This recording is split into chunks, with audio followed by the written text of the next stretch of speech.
एक बार का जिक्र है कि एक घने जंगल में बहुत सारे जानवर रहते थे। सब आपस में मिलजुल कर रहते, लेकिन एक मसला था। हाथी राजा बहुत भोला भाला था। हाथी राजा को कोई भी आकर कुछ भी कह देता और वो फौरन मान जाता। एक दिन बंदर आया और बोला, राजा सलामत, जंगल के पीछे बहुत बड़ी नहर है, अगर आप वहां ना गए तो सब पानी खत्म हो जाएगा। हाथी फौरन। उसी दिन चालाक खरगोश ने देखा कि हाथी बार बार बेवकूफ बन रहा है। उसने सोचा कि राजा को सबक सिखाना चाहिए ताकि वो हर किसी की बात न माने।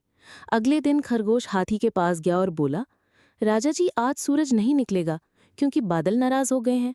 आप फौरन सूरज को मनाने जाएं। हाथी घबरा गया।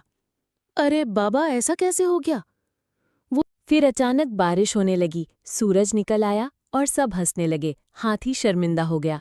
तब खरगोश बोला, राजा जी, हर किसी की बात फौरन मानना अच्छी बात नहीं होती, पहले सोचें फिर फैसला करें। हाथी ने मुस्कुराकर कहा, अब मैं सिर्फ सोच समझ कर ही बात मानूंगा। और यूं जंगल में एक बार फिर सुकून हो गया और हाथी राजा अब समझदार बन गया। हर बात पर फौरन यकीन न करें, पहले सोचें और समझें।